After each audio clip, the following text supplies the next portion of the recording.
when I was 19, I met the mother of my older daughter. I have 2 daughters. The long story short, she ended up being pregnant before I had met her. So your 16-year-old daughter is a adopted daughter? I don't know if you call it adopted. I signed the birth certificate. I was there when she was born and everything. Oh, homie.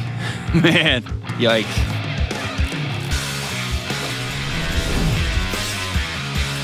What's going on? What's going on? This is John with the Dr. John Delony Show, taking your calls about your marriage, your relationships, your mental and emotional health, your kids, whatever you got going on in your life. I'd love to have you on the show. This is real people all over the globe going through all kinds of challenges in their houses, in their own hearts and minds, in their relationships at work, wherever you got stuff going on.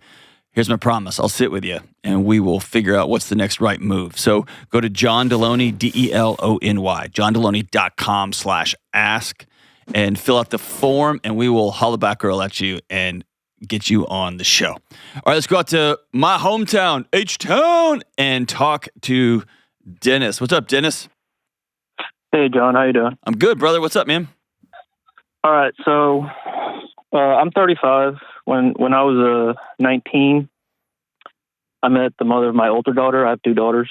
One's about to turn 16. The other one's 13.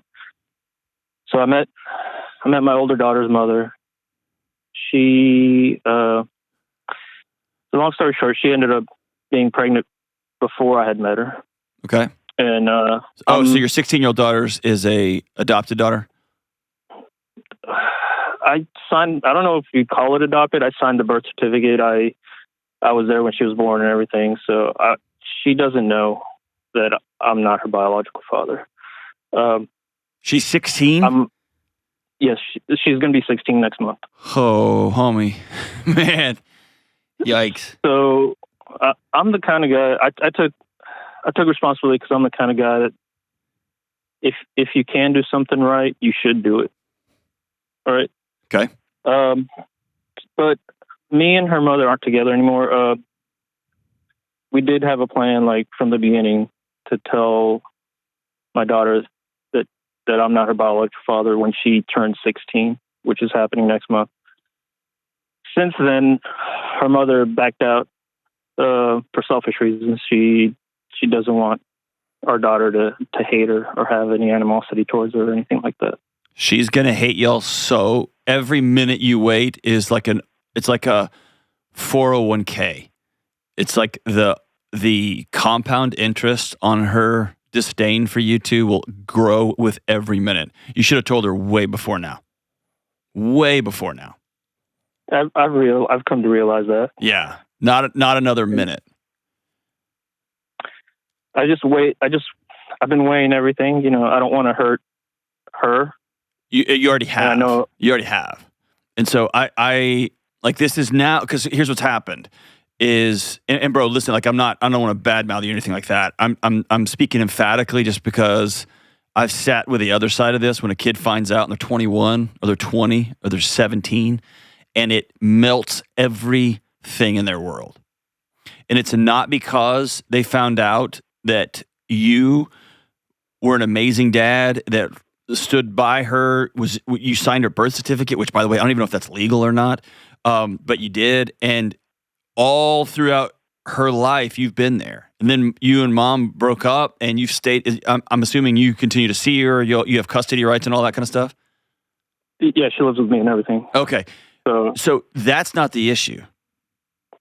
The issue for a 16-year-old finding this out will be now and forever. What else are they lying about? If they lied about something this big, is God real? Is sleeping around really that bad? You know what I'm saying? Like they'll question everything you've ever taught her values-wise. This is a big one. This is a big one. I didn't think about any of that. So it's less about, I mean, it is a big deal. She's going to want to know, who am I? Who's my real dad? But you have to understand, she's built a foundation. Her whole world rests on, I'm half this guy, Dennis, and half my mom. And when she finds out that she's half of a mystery person at 16, Dude, that is psychologically unmooring. You get what I'm saying? Yeah, I get that. I just worry about like her future, man. Like what's this going to do to school? Like, is our grades going to drop, or is our future Probably going to be ruined? I don't say ruin. No. What will ruin it is if she finds out her parents lied to her whole life. That's the trauma here, is the dishonesty, not that you stepped up. Yeah, and then that's a big thing with me too. I don't want to lie to her. Right. And so I like it. Yeah, dude, because here's the thing. She's going to find out. She's going to do a DNA test. She's going to have to fill out questionnaires about health history. And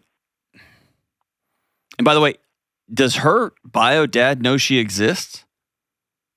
Yes, from what her mom tells me. I'm not entirely sure how truthful she's been, but... Bro, I would find that out, because if I had a daughter that some other dude swooped in and signed the birth certificate and mom didn't tell me, I would sue you guys to the moon and back. I would sue everybody to the moon and back. I don't know if this guy's like that, because she has told Bro, me you tell me, I find out I have a 16-year-old daughter that I didn't know and that y'all hid it from me, I will become a very different person very quickly. Maybe not. Maybe he's a total, just a bum and whatever. I'd be that way too. Yeah, exactly. I mean, imagine if your ex-wife was pregnant with your kid and you didn't know it, and you have some son out there and she meets some other guy, she has him sign the birth certificate.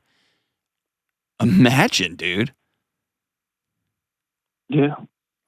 And I don't want to jump to too many conclusions, but I always want to look at I guess the best evidence I have is the evidence right in front of me. And if a mom would try to convince you that we need to keep this from our daughter, a thing that will 100% be found out. Yes. There is no way to hide this indefinitely. That tells me she's willing to not tell the truth about anything that might make anybody else uncomfortable. And so what I would look at is, if she's capable of this, then she might be capable of not have ever telling that other guy that she was pregnant. Yeah. She's always had narcissistic tendencies. So. I don't care about the diagnostic term. Is she somebody who doesn't tell the truth? Lately, no. I mean, yes. Lately, yes, but in the past, no. Okay. She has lied. Okay. Throughout our relationship, she's lied to me before. So, dude, okay, so I'm jumping in here. Sorry, what's your question? Are you asking, should you tell her? I guess the question is, should I tell her sooner rather than later? Yes. I would tell your ex, this is happening, period. Okay. The best possible scenario for your daughter is you and her mother tell her together. If so just tell her if she has to be on board. No, she doesn't have to be on board. I'm you tell her. I'm going to do it by myself. That's exactly right. The best possible outcome for your daughter is that y'all get in a room and say, we held this from you. We did the best we could with what we thought was right. And now we've learned that we were wrong and we are sorry. And we messed this thing up. And you be very clear. I wasn't involved in making you, but I got here as soon as I could. And I didn't tell you early, but please, the best you can, let my actions speak louder than my words. I am your dad and you are my daughter. Yeah. But if I'm her, the very first thing I'm going to say is, y'all lied to me. The very next thing I'm going to ask is, does he even know I exist?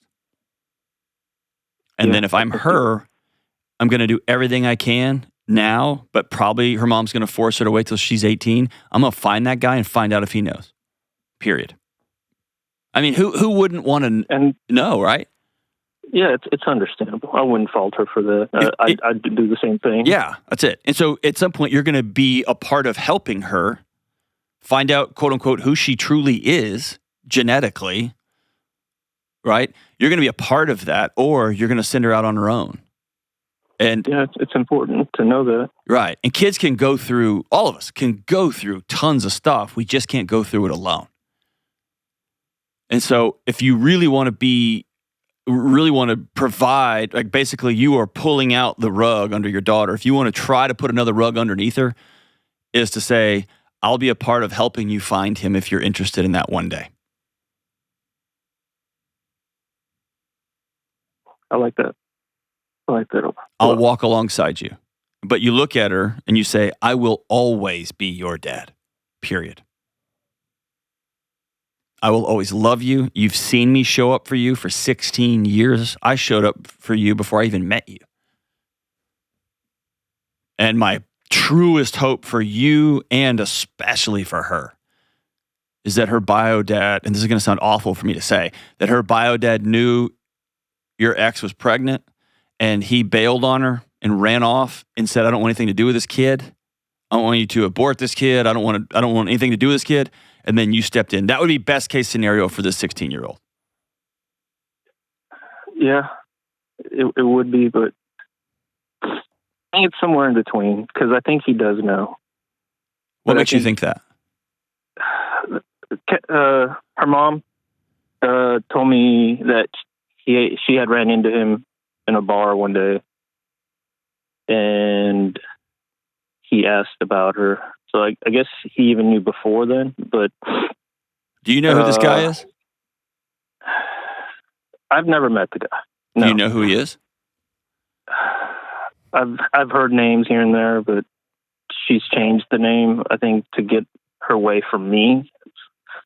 Like she had a boyfriend, and she lied and said he was the father when I know he wasn't, because she had said a different name before. Okay. And I would think that was just trying to get me out of the picture, and I wasn't having that. It may be worth you telling wife, I'm going to do a DNA test on my daughter, and we're going to find out who the dad is. You're going to tell me who the dad is.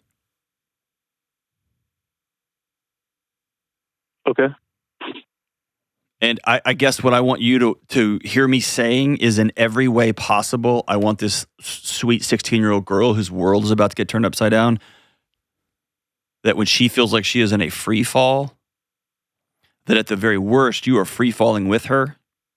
At the very best, you're going to be free falling, but don't ever forget, I've got you. You're anchored in.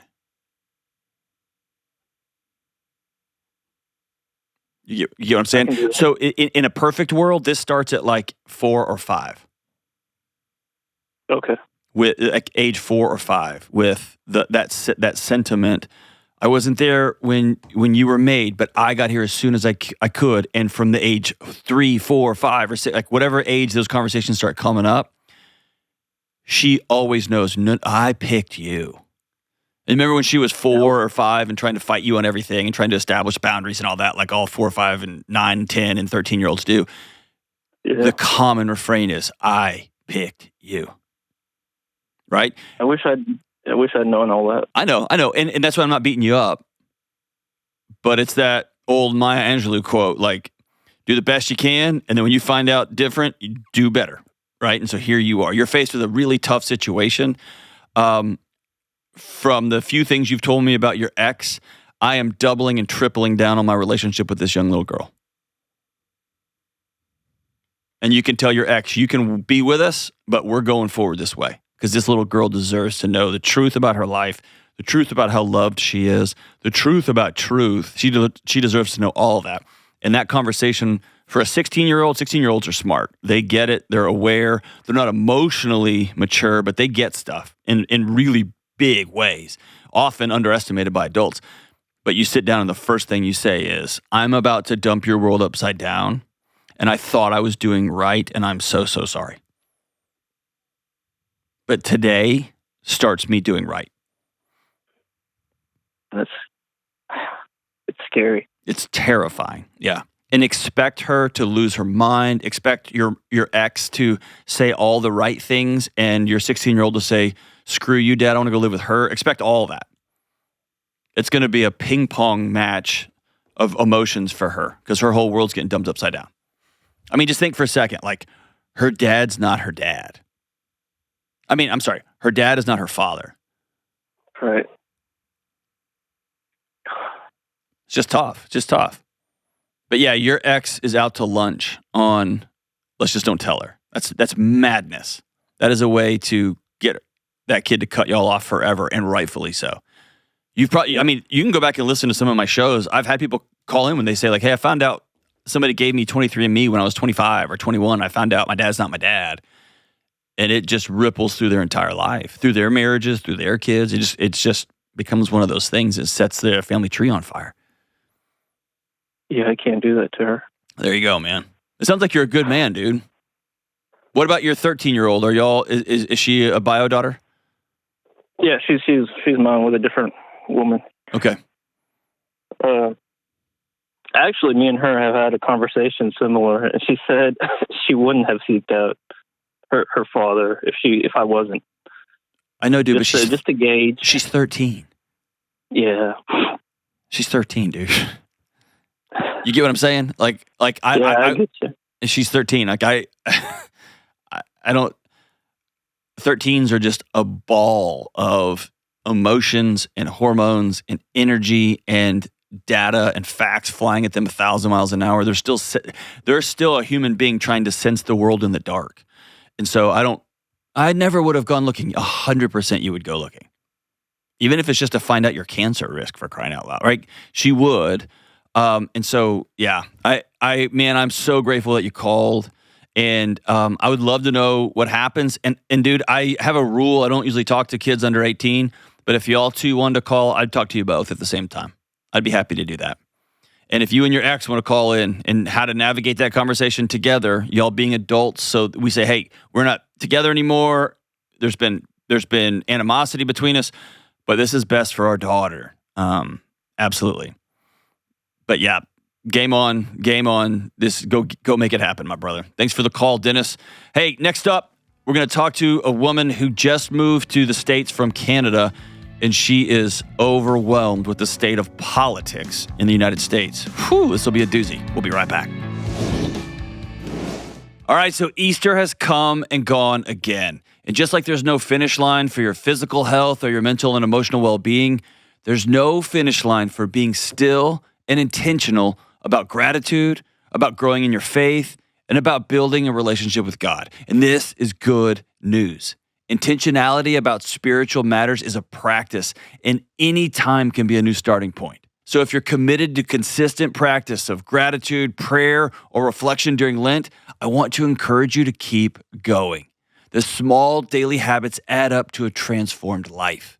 For my daily practice, I personally use Hallow, the #1 prayer app in the world. It's a great tool to help me stay connected, to help me slow down, and to help me be grateful. Whether it's a guided meditation, there are tons of music or scripture readings, Hallow helps me stay mindful even when life feels like it's falling apart. So set reminders, carve out time, and keep leaving space for God with Hallow. Plus, when you sign up at hallow.com/Delony, you'll get 3 months for free. So even if you missed out on Lent, it's still a great time to start. Go to Hallow, Hallow, hallow.com/Delony for 3 months for free. This show is sponsored by BetterHelp. More and more people are becoming aware of the need for mental and emotional and physical health resources. Whether it's finally taking action with their physical health, finally getting some friends to do life with, or finally getting the courage to seek professional mental health support. But when it comes to seeing a therapist, over a quarter of the people surveyed say they avoid getting therapy due to fear of judgment. I understand this. I felt the same judgment before I finally got the courage to go get help. When people won't get help, it doesn't just affect them. It affects their families, their workplaces, and their entire communities. The world is better when people are healthy and whole. And if I could be selfish for a moment, the world is better when you are healthy and whole. So if you're thinking about trying therapy, contact my friends at BetterHelp. BetterHelp is 100% online therapy, so it's affordable and convenient for your schedule. They have a network of more than 30,000 licensed therapists with a wide range of specialties. BetterHelp has over 10 years of experience matching people with just the right therapist for them. So to get started, fill out a short online survey to get matched with a licensed therapist. If it's not the right fit, you can switch therapists at any time for no extra cost, and it's really easy to switch. We're all better with help. Visit betterhelp.com/Delony to get 10% off your first month. That's BetterHelp, HELP.com/Delony. All right, we're back. Hey, please take 2 seconds, and hit the subscribe button if you're watching this on YouTube, or if you're listening on Spotify or Apple Podcast or wherever you get this show, the network app. Please take a second and subscribe to the show. And if you even have 10 seconds, leave a 5-star review real quick. It makes such a huge difference. It puts us up in the algorithm, and it gets the show in front of more people so that more people can start taking these teeny tiny little steps towards being a better parent, a better lover, a better friend, a better neighbor. And God help us. That's what our country needs right now. Let's go out to Cincinnati, Ohio, and talk to the great Lauren. Hey, Lauren, what's up? It's going. How are you? It is going. What's up, my sister? How we doing? I'm okay. Just trying to figure out how to deal with everything. But if you figure that out, write that book. You'll be a jillionaire. So what's going on? I'm just really overwhelmed and anxious with moving here and all the politics that come along with moving here that I guess I wasn't really prepared for. It's very, very different from how I grew up. I grew up in a household that we didn't even talk about politics. I don't even know what my parents' politics necessarily are. It's a weird conversation in Canada, I guess. Well, Canada has a culture of nice. Yeah. And America has a culture of drinking light beer on the lawn in lawn chairs and yelling at the neighbors. I guess, yeah. But you also know that if it goes down on this street, we're all banding together, right? So everything's open. But in general, I guess we're kind of in a cold civil war right now, but between each side. But on the whole, I know that my neighbors are different than me. And let me put it this way: my greatest friend on planet Earth is a guy named Todd. He's a banker. What does that mean? I co-host the Ramsey show where we teach people to get out of debt. That means my whole job is dedicated to making sure he doesn't have business. And his whole job is making sure that people think I'm dumb. Right? I mean, at the end of the day, and he's the executor of my will. He's my closest friend in the world. I love his kids and his family and vice versa. So it's a very American, like, we disagree on principles, but man, our values are ironclad. I trust that guy with my life, right? And so, yeah, it's just a very different cultural thing. So tell me how you're experiencing it here. Is it with family? Is it with friends? Is it where's it coming?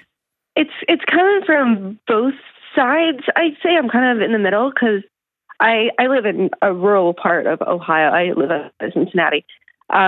So as you can imagine, most people around me are Republican. Uh-huh. And then my parents and the rest of my family live in Canada, and they're not the biggest fan of the current president right now, because of tariffs and everything. Sure. So absolutely, every conversation I have is one side of the aisle, the next side of the aisle, the one side of the aisle, the next side of the aisle, and it's a little bit much. So let's take politics off the table because that's just a third rail conversation, especially when you're stuck in the middle, right? Yeah. If somebody, I don't know, like one of my coworkers is pathologically addicted to murder podcasts, her name may be Kelly, right? I'm just throwing that out there. What would it be like if somebody always wanted to talk about the last murder show on 60 Minutes they watched, and they wanted to tell you graphic details about all the murder and the death? Now, Kelly's like, oh my gosh, that'd be my best friend. But for you, how would you respond to that? I guess I would do what I'm doing in this situation. It's just, I get quiet and I just listen. Okay, so tell me about that. What does getting quiet get you? I don't see any reason to be in the conversation. I don't really have an opinion when it comes to it. I don't really feel like I should in some ways. Okay. I'm back and forth. And I just want them to feel heard, but then I'm kind of sick of hearing it, I guess, in is an easy way to put it. So where did you learn, and I think you may have already alluded to it, where did you learn that making them feel heard and okay was more important than how you felt in any given environment? Not exactly sure. Maybe my childhood. Okay. I'm not exactly sure.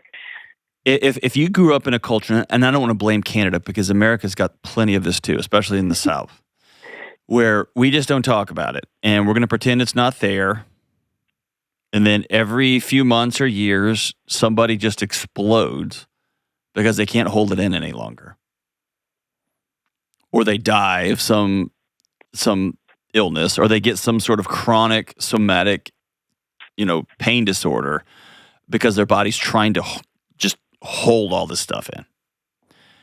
What if I told you the greatest gift you could give to yourself and the people that you're around, family members and friends, new friends in a new culture, in a new country, is boundaries?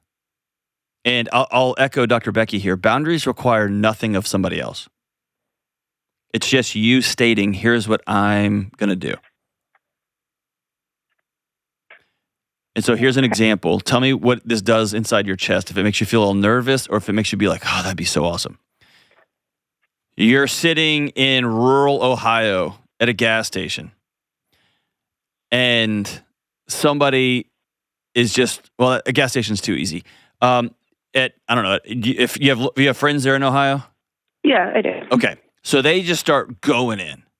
Canada's the worst. I hate that place. They are fill in the blank, and we should tariff them or whatever. Right, Lauren?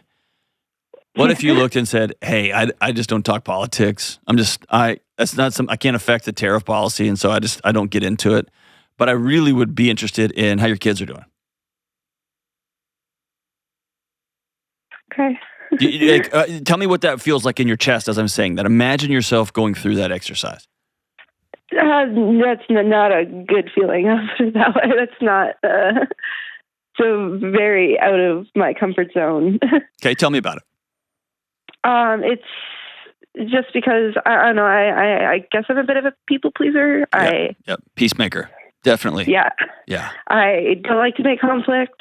I like to keep everything at bay. Yes. But with this, it's constant. It's all the time. It's in my face. That's I don't right. even feel like I can go on my phone anymore. That's right. Because I don't even see a single thing about politics. Doesn't matter what side it's on. I love it.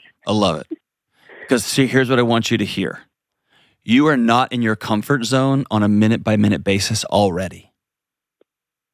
So the choice you have in front of you is not one thing I'm comfortable and one thing I'm not comfortable. You're choosing from two forms of discomfort. Okay. Either your mom and dad are going to electrify the right side of your body and your friends are going to electrify the left side of your body. That was pretty good. You see what I did there? Or you're going to choose to not be electrocuted, and you're going to have to stand there in the discomfort of, I spoke my mind finally. And not even I spoke my mind like I took a stand and I'm like, your politics are wrong. I think tariffs are ridiculous. Not that. It's simply, yeah, dude, I only talk about things that I can directly impact or that I can intercede on a minute-by-minute basis, like your kids, like our local schools, like our family, like my husband, my friends. I can impact that. I just don't get into the other mess. Okay. Because what I'm trying to get you to see is you are radically uncomfortable right now already. Yes. And you can't talk to your friends. You can't talk to your friends. You can't talk to your family. And if we have to choose between one discomfort or another, let's choose the discomfort that is short term that will get us to what we want. And in your case, you want peace. Yes. Okay. Even in my house, my husband talks about it all the time. It doesn't stop. So let's practice with him. And do you want me to give you a tip that my wife did to me? Because I was the same way. Sure. I politicized everything. Everything. Yeah. And my wife gave me the gift of saying, I can't bear the weight when you come home and dump all of your philosophical stuff, all the articles you've read, all the conversations, all your pontificating about the end of the world. I can't carry that. And so if you need to talk about that, I'm not a good person for you. But I am interested in talking about things that we can do together, that our family can be involved with, that helps us lean towards the world that we want. Okay.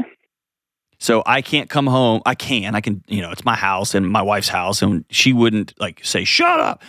But I don't come home talking about all the research about loneliness and how we're all dying, and it's not helpful. I can come home and say, hey, I really want us to be known as a lighthouse of hospitality. Everybody's welcome at our house. Everybody. I don't care who you vote for. I don't care who you love. I don't care anything. You're always welcome at my house. Can we invite somebody over once a week? And she's like, done. How about twice? You get what I'm saying? You see the difference there? Yes, yeah, I do. Okay, so practice with me real quick. I'll be your husband, okay? Okay. I don't know. I'm just making something up. I don't want someone to clip it. They're going to clip what I'm about to say, and then they're going to put it out on the internets. I think that American politics are the best thing ever, and I think Canadian politics are the worst, and blah, blah, blah, blah. And we're sitting down for dinner. You now go. See, this is where I struggle. I feel like freezing and just not saying anything. Okay, do me a favor. Exhale. And I want you to take your thumb and your forefinger, or your thumb and your middle finger, whichever one's more comfortable for your hand. And I want you just to squeeze them together. And all we're doing is recognizing, I feel a thing, and I'm on it. Okay. And let's go one step further. I'll even say it's unfair for your husband who doesn't know how uncomfortable he's making you. Or he actually knows you're uncomfortable. He doesn't know why. And maybe in his weird way, he's trying to connect with you. Okay. And so a gift you can give him is, hey, this actually doesn't connect us together. This pushes me away. I can't hold it all. And so I intentionally don't watch the news. I intentionally don't scroll social media. I intentionally don't do these things so that I can show up for my neighbors. I can show up for my friends. I can actually affect something locally, which is all I can do right now. There's not a single thing I can do about executive orders until the next election, period. Exactly. That's my mindset with That's it. I can't do anything about it. I can call my congressman, right? I can do that. I don't even think you're allowed to call our congressman, are you? I guess you can. They don't. I probably could, but I don't think it would matter. I mean, it does if enough people call. It for sure does, but usually that's pretty coordinated efforts, right? And you can go thumbs down everything on social media. That doesn't do anything. It just makes you mad. Yeah. Right? And so it's just opting out and saying, I'm going to control what I can control. I'm going to become the person I want to see in the world. Period. Okay. So, that makes sense. I think politics are blah, blah, blah. What do you think, Lauren? I don't really want to talk about politics. And? Okay, so you drew the boundary and you drew the disconnection. You highlighted the disconnection. Now, one more statement is, how are we going to connect? Okay. Let's talk about what we're going to do this summer or something along those lines, I guess. So I would say, I am interested. Always use I statements. Okay. I get overwhelmed by all the politic talk. I am super interested in planning what you and I are going to do this summer. Could we talk about that? And maybe if you're, and again, I don't know your husband, if he is always politicking, it may be that let's don't do that little exercise we practiced first. Let's sit down and you tell him, hey, since I've been here, I'm overwhelmed and I can't hold it all. And I need our house to be politics free. I need our home to be a safe place where I can drop my shoulders. And the world is chaotic. My home is still chaotic. I mean, my childhood home in another country is chaotic. Here is chaotic. And especially in the U.S., chaos sells. It's intentional. All the media companies are publicly traded. The big three or the big four, they're publicly traded. That means they have a vested interest in not giving you truth, but in selling you ads. That's it. Their job is to make a profit. And how do you make a profit? You tell somebody, the end of the world is coming, and I have a solution. I have your escape pod. That's it. And so telling your husband, I need our place to be a place of safety, not free of conflict and not free of discussion. Man, me and my wife argue and disagree on stuff all the time. But it's not yelling matches. It's her saying, I think that's completely off. Or she says something, I'm like, I don't agree with that at all. And we go back and forth. And I may send her an article and she'll get halfway through it and say, I just disagree with the premise of this. But then she honors me by saying, and here's why. And then I get a choice of to opt in or opt out. But I know we're always on the same team.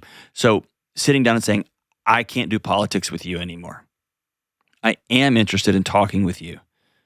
I'm till death do us part interested in talking with you about things that we can build together to create the world in our tiny little sphere that we want to see.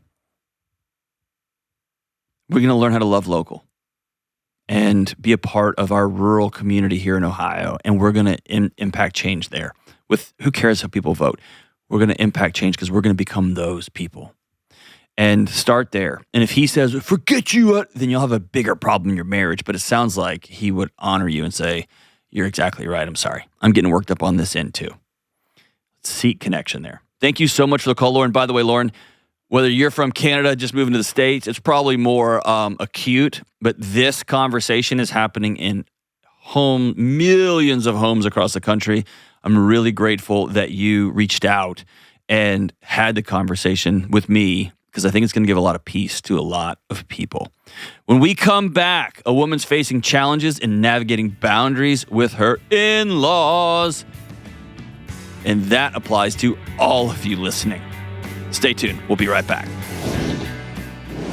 Good folks, a strong body supports a healthy mind. And too often we overlook how connected the two really are. Neglecting our bodies, like not moving, not lifting weights, and not getting more flexible, can lead to increased mental and emotional stress. I often tell folks, I have never felt worse emotionally after a good workout, only better. And this is where TrainWell comes in. TrainWell offers tailored workouts with step-by-step guidance from real people. And that means it's not just an app and it's not just a personal trainer. It's the best of both. To get started, you just answer a few questions about your fitness journey, hop on a chat with an expert trainer to talk about your goals and make a personalized plan, and then it's time for you to get to work. As you complete workouts, your trainer will keep changing them to help you get even better. My wife and I use it. Some of our friends use it. Even extended family is getting in on it. We've all been doing these workouts with TrainWell because TrainWell takes away our excuses and makes working out easy. If you're ready to start taking control of your health, take the quiz to find your perfect trainer today. And right now they have a special offer for my audience, just $89 a month when you lock in your plan, plus 14 days of free one-on-one personal training. Go to trainwell.net/Delony right now. That's TrainWell.net/Delony. All right, let's go to Memphis, Tennessee. Hey, what is up, Ann? Hi. How are you? How are you? I'm great. I'm good. What's up? How do I set boundaries with my in-laws? I don't know. If you can figure that out, you should write that book. You'll sell 1 trillion copies, planet-wide. What's up with your in-laws? Well, they all work at the same family business. Oh, gross. You're doomed. You're doomed, Ann. And they all live on the same piece of land. Oh, Lord. Mm-hmm. And we just moved to the same city as them, so it's a newer issue that's kind of popped up. And we also just had a baby. Are you the first one to have a baby in that family? Yes, and also the first one to be married. Nice. So the whole cult rests on you. Pretty much. There you go. All right. So what's going on? How are they making you uncomfortable? Or probably a better way to say that is, how are your in-laws taking peace from your brand new family in your developing and growing home? Yeah. So my mother-in-law wanted to watch our baby. We have daycare typically, but she wanted to watch the baby for the day, and I agreed, and she texted me that morning and said, hey, I'm going to be an hour late. So I said, no worries, just come a different day. And she went and checked my baby out of daycare so that she could spend time with her. Hell to the no. No, no.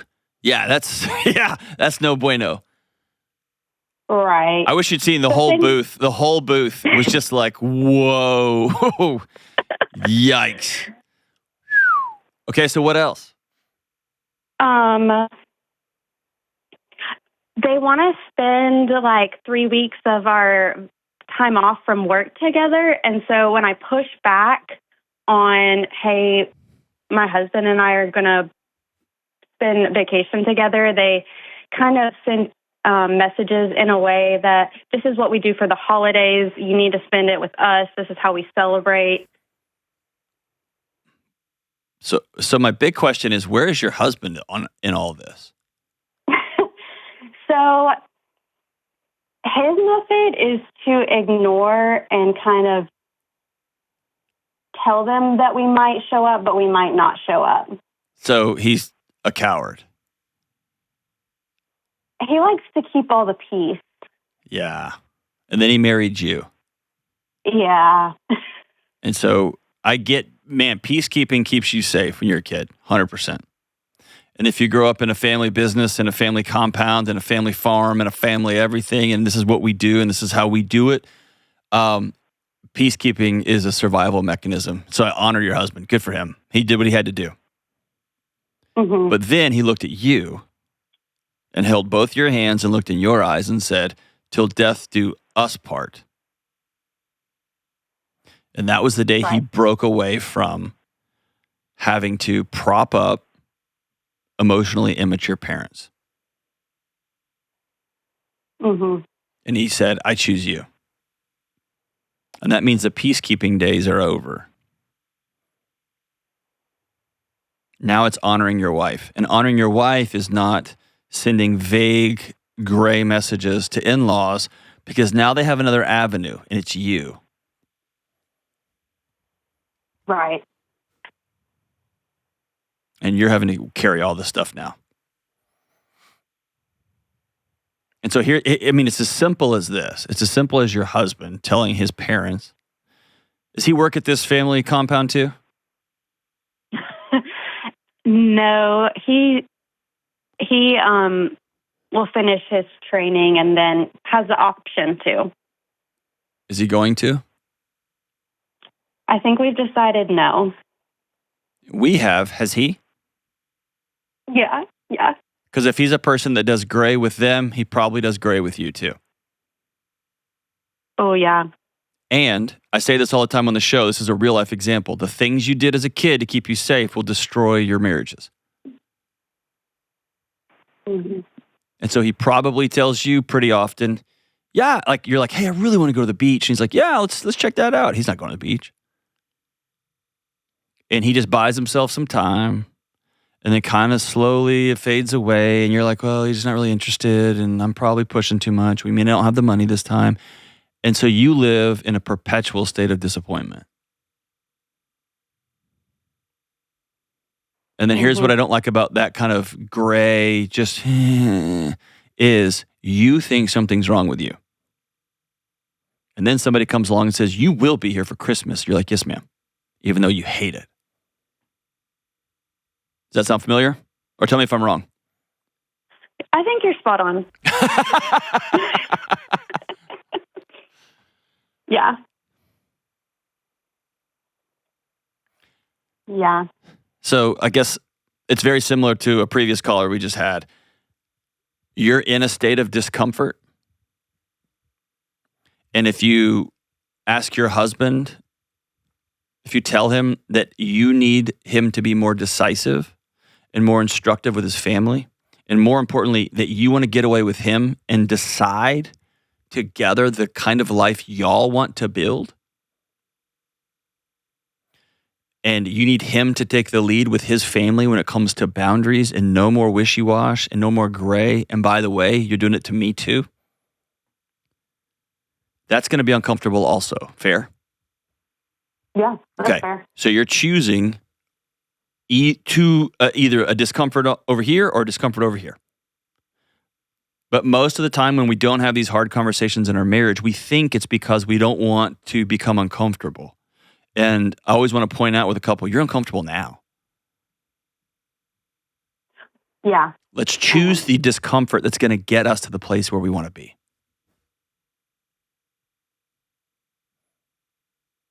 And also, he needs the freedom to say, I want to be with my family every holiday, every Christmas. And you can say that I'm going to murder you to death, right? Don't do that. Don't kill him. Do you think he actually wants to be there and he's kind of just quietly gaslighting you a little bit? Or is he just sick of the whole thing? He would love to join the family business, but I think he knows that our marriage can't handle it. Okay, so that's what I was getting at. Because here's where the trend, tell me if the trend is wrong. All my family is there. Let's just move to this town. It'll be fine. We'll have our own place. I'm not even done training yet. I'm not going to work there. But let's just move here so we can kind of be in the vicinity. It's the first kid and all that. And you're like, okay. And then this is crazy. They said that I could join the business and they're going to pay me X. I'm not going to do that, but man. And then it's this slow, it's almost like he knows where he's going to end up. Right. And he's just trying to slowly wear the edge off of you so he can ultimately get where he wants to be. And who does that? His mom. Right? He's just running the script that he knows.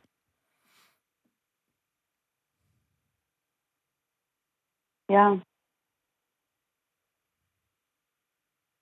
And so how long have y'all been married? 4 years. Okay. Can I tell you, this isn't crazy for marriages. This is pretty normal. Where two people get together, you have a kid, and then you both start running the scripts that you know. Or in my language, you start living into the pictures you just anticipated for your life. And he probably has a picture of his parents are loving grandparents and that he works at the family business and he takes it over one day and he's a bajillionaire and you get to live the life that his mom lived and on and on.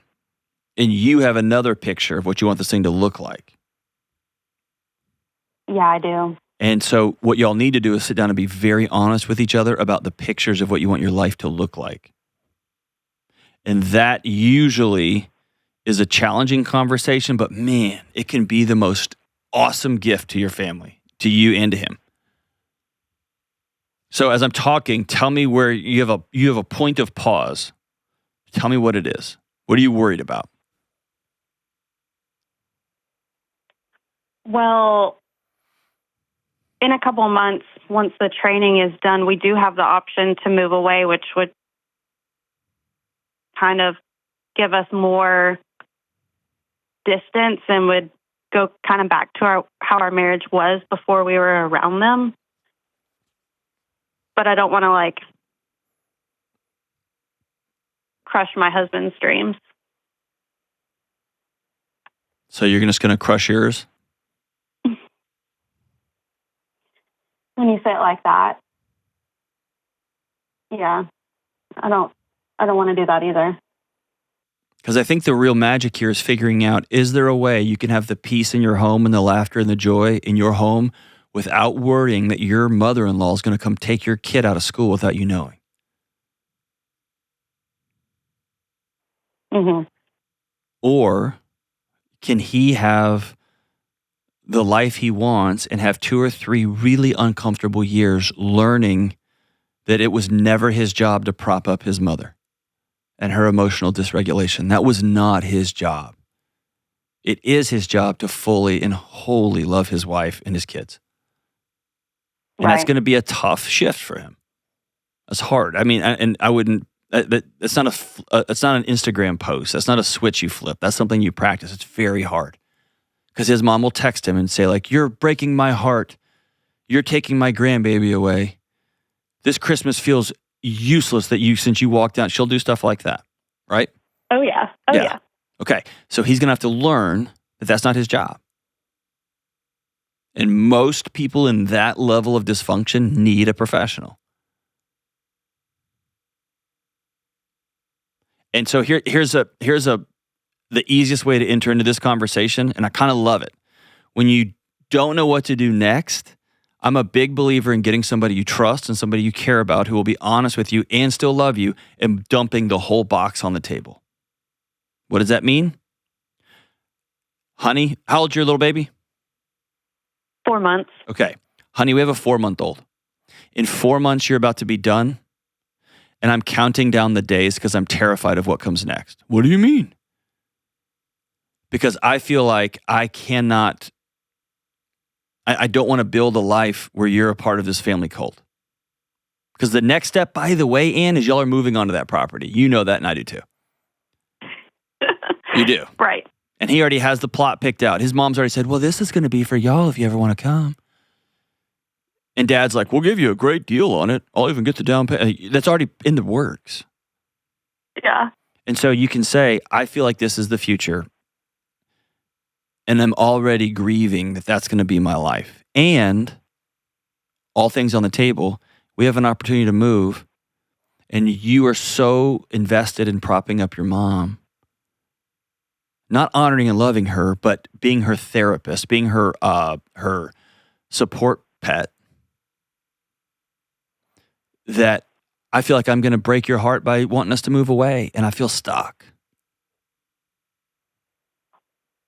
So instead of talking about family business and moving into the family compound and moving away, what if we first cleared the deck and said, what do we want our house to look like and feel like? Financially, emotionally, romantically, how many kids? If we could shake one of those 8 balls, how many kids we want to have? What do we want it to feel like when you walk in every day? And then let's go from there. Do you get what I'm saying? Yeah, that makes perfect sense. And if he looks at you and says, all right, all cards on the table, I'm moving onto that property. This is what we do. Then you, Ann, have to deal in that reality. Because right now, you're kind of avoiding reality a little bit, and he's kind of avoiding reality a little bit. Everybody's playing the gray game. Because he doesn't want to hurt your feelings, but he's going to work at the family business and move y'all onto the plot. And you don't want to hurt his feelings, but you're moving away back to where y'all were. And that's when you get a car wreck down the road. Yeah. So step 1, write down where you feel trapped. And what I've heard you say is, I feel trapped that this is going to be our end result. And I've told you since I married you, I didn't want this to be our end result. And I feel trapped that your mother-in-law is dictating my life, our life, and that we're just property in her little chess game. And I feel trapped that if I move us away, you're going to be so devastated that you're going to resent me forever. That's one of the traps I heard. And just go down a list, write these traps out, and then honor him by sitting down and loving him enough to be honest and say, I see a train wreck coming for us, and I want to slow the whole train down so that we don't crash. And that, to me, I think is the scariest, most vulnerable, but most honest and loving thing partners can do for each other. I see a train wreck coming. And the thing you do with your parents, I feel like you're doing with me. And by the way, I'm participating too. I married you, not your mom. Go make it happen, Ann. I know it's a scary, scary conversation. Again, I'll always offer this. I'm happy to talk to both of you. If y'all want to do a session with me together, I'll do a session with you guys for an hour. If y'all want to do that, we'll record it. That'd be fun. Or if he wants to call, how do you do this? He wants to choose you over mom. He didn't know how. I'm happy to talk to him there. But I'd love to hear how this conversation went. How this conversation went. Holler back at us and let me know. Because, by the way, millions and millions of people are going through this exact thing right now. And so your vulnerability and bravery is going to help a whole bunch of people, Ann. Thank you so much for the call. Hey, gang, we'll be right back. All right, it's time for a quick word about Delete Me. Does anyone else feel like our digital footprints are starting to feel more like digital trails, leading a whole bunch of creepy people back to us? And now scammers are using phishing attacks, that's phishing with a PH, where they try to trick you into giving them something by pretending to know you. Have you ever got an email or a text or a phone call and the person or the AI bot on the other end sounds like someone who's really looking out for you? With the new technological advancements, really no one is safe anymore. So what are we supposed to do? Start controlling what you can. First, you learn about how to be careful online and offline with your digital footprint, and sign up with Delete Me. I use and recommend Delete Me because they work in the background to reduce my online presence. That way, I don't have to worry about creepy data brokers having my data and then selling it to other people that I don't even know about. Delete Me has reviewed over tens of thousands of sites for me, and they've removed my data from hundreds of them, which has saved me countless hours and a ton of stress. Stop the phishing attacks, the harassment, and the other online threats before they even start, and take control of your digital privacy with Delete Me. Go to joindeleteme.com/Delony for 20% off their annual plan. That comes out to less than $9 a month. Go to joindeleteme.com/Delony. All right, we're back. All right, Kelly, something rad happened. What is it? All right, this is a bit of a follow-up. So This is from Christina from Missouri. Okay, pause real quick. This weekend, I did an event with Stephen Bargatze, Nate's dad, the magician. By the way, if you ever have a chance to see Stephen Bargatze in your town, you have to go. He is next level magician. I haven't laughed that hard. It was just amazing. But he was making fun of me from stage, and he was like, ooh, a grown man that says rad. You think that makes you cool. It doesn't. It's embarrassing. Like, man, he let me have it for saying rad. And just when I said rad just now, I was like, all right, I'm too old to say rad. I love him. So, oh, dude, it was even more now. Ruthless. All right, so Kelly, something neat is going on. I don't know what to say. What, neato? Something really remarkable. Really swell. I'm trying to say an old, middle-aged thing to say. It's the bee's knees? Or Yay! What? All right. So this is from Christina. 2 years ago, she called in, and you talked to her about how to support her sister who had a terminal diagnosis. Ooh, okay. All right. So she says, here, I took your advice. By the way, the sister was ignoring it, wouldn't plan a funeral stuff, wouldn't talk about it with her husband. I do remember this call, yeah. She wouldn't face reality, basically. Okay. All right. She said, I took your advice and we had hard conversations about funeral and we said everything that we wanted to say. We laughed and cried. We drove down to the lake to watch the sunset. I sat with her many times just holding her hands while we cried. It was beautiful and sad. I had the privilege of being next to her as she left this world. Oh, man. I found out later that she was unable to have those hard conversations with her husband and son. But because we had those conversations, I was able to help guide them through the process and tell them her wishes. Thanks to your advice, I have no regrets. I miss her terribly, but our last words to each other in this world were, I love you. Thank you for all that you do. Oh, my gosh. Uh-oh, caught me on the wrong day. I'm about to get choked up. What was her name? This is Christina from St. Louis. Christina from St. Louis. I'm not even going to say anything else other than that's amazing. And you've created a legacy for a grieving husband and a grieving kid and for you and your family because you entered into that hard conversation. Amazing. Amazing. Yeah. Well, that was a blessing, man. I appreciate that one. That was a really great letter. Thank you so much for that. Kind of like the theme of the show today is head into the hard conversation. If you're not having a hard conversation, you're already miserable. If you have a hard conversation, that's miserable. It's hard. So you're just choosing your heart. You're choosing which misery path you want to take. And I'm always going to take the one that's going to be short term, that is going to get me to where I want to go and not just stay in the dance forever. So thank y'all so much for checking out the show. Love you guys. Stay in school. Don't do drugs. And I'll see you next time. Peace.